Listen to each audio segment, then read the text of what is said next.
Hi hello dears, നമുക്കിന്ന് വേഗത്തിലൊരു recipe നോക്കിയാലോ. ഒരു അടിപൊളി ഈവനിങ് സ്നാക്കാണ് കേട്ടോ. എണ്ണയിലൊന്നും മുക്കി പൊരിക്കാത്ത നല്ല ടേസ്റ്റിയും അത്യാവശ്യം നല്ല ഹെൽത്തി ആയിട്ടുള്ളൊരു സ്നാക്കാണിത്.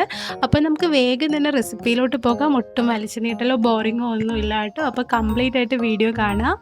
ഞാൻ ആദ്യം ഇതിന് വേണ്ടുന്ന ചേരുവകൾ പറയാം. നമുക്കൊരു അര കപ്പ് റവ വേണം. പിന്നെ അതേപോലെ തന്നെ 1 ടേബിൾ സ്പൂൺ സൺഫ്ലവർ ഓയിൽ, ഒരു കോഴിമുട്ട, സ്പൈസസ് ആയിട്ട് കുറച്ച് മഞ്ഞൾപ്പൊടി, മുളക് പൊടി, പിന്നെ ഒരു മാഗി ക്യൂബിൻ്റെ പകുതിയുടെ പകുതി ആവശ്യത്തിനുള്ള ഉപ്പ്. ഇതൊക്കെയാണ് നമുക്കിവിടെ ആവശ്യമുള്ളത്. പിന്നെ ഒരു ക്യാരറ്റും കൂടെ ഗ്രേറ്റ് ചെയ്തത് വേണം.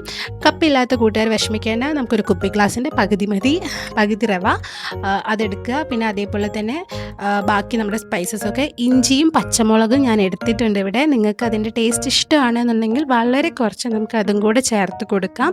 അപ്പോൾ ഈ കാര്യങ്ങളെല്ലാം കൂടെ നമുക്കൊരു ബൗളിലോട്ട് ഒരുമിച്ചാക്കാം കേട്ടോ. അപ്പോൾ നമുക്ക് അരക്കപ്പ് വെള്ളമാണ് ഇതിന് വേണ്ടത്. അരക്കപ്പ് വെള്ളവും കൂടി ഈ കൂട്ടിനകത്തോട്ട് ഒഴിച്ചിട്ട് നമുക്ക് നല്ലപോലെ ഒന്ന് മിക്സ് ചെയ്യാം. ആവശ്യത്തിനുള്ള ഉപ്പ് ചേർത്ത് കൊടുക്കാം. അതേപോലെ തന്നെ ഒരു നുള്ളു ബേക്കിംഗ് സോഡ ചേർക്കാം.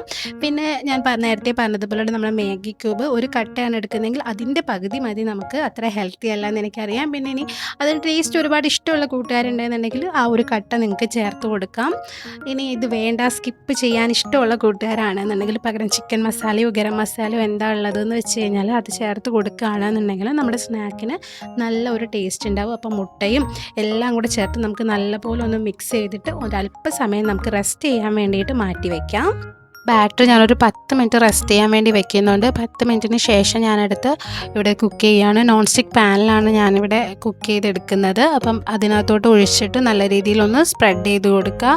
അതിന് ശേഷം നമുക്കിത് സ്ലോ ഫ്ലെയിമിൽ, അതായത് വളരെ സ്ലോ കുക്ക് ചെയ്തെടുക്കാം. ഇനി നോൺ സ്റ്റിക്ക് പാൻ ഇല്ലാത്ത കൂട്ടുകാരാണെന്നുണ്ടെങ്കിൽ വിഷമിക്കേണ്ട. അപ്പോൾ നിങ്ങൾക്കൊരു ബട്ടർ പേപ്പർ വെച്ചോ അല്ലെങ്കിൽ സാധാ പേപ്പറിൽ കുറച്ച് ഓയിൽ സ്പ്രെഡ് ചെയ്തിട്ടോ നിങ്ങൾക്ക് ബാറ്റർ ഒഴിച്ച് ചെയ്തിട്ട് കുക്ക് ചെയ്തെടുക്കാം. ഇനി അത് സൗകര്യമില്ലാത്ത കൂട്ടുകാരാണെന്നുണ്ടെങ്കിൽ അടി കട്ടിയുള്ള വേറെ ഏതെങ്കിലും പാത്രം അടിയിൽ വെച്ചിട്ട് അതിൻ്റെ പുറത്ത് ഇത് വെച്ചിട്ട് കുക്ക് ചെയ്തെടുക്കും. ഞാനിവിടെ കുക്കിങ്ങിൻ്റെ വീഡിയോ കാണിക്കുന്നില്ല. കിച്ചണിൽ ചെറിയൊരു ലൈറ്റിൻ്റെ പ്രശ്നമുണ്ട്. നമുക്കിത് 2 സൈഡും അത്യാവശ്യം ഒരു 15 മിനിറ്റോളം സമയം ഞാനിത് എടുത്തിട്ടുണ്ട് കുക്ക് ചെയ്തെടുക്കാൻ വേണ്ടിയിട്ട്. ശരിക്കും ഒന്ന് സ്ലോ കുക്ക് ചെയ്ത് തന്നെ എടുക്കാം. ഒരു പാത്രത്തിലോട്ട് നമുക്കിതിനെ മാറ്റി കൊടുക്കാം. ഒരു വശം വെന്തതിന് ശേഷം തിരിച്ച് മറിച്ചിട്ട് കൊടുത്തിട്ട് രണ്ടും കൂടെ ചേർത്ത് നമുക്കൊരു 10-15 മിനിറ്റിനകത്ത് ഇത് വെന്ത് കിട്ടും.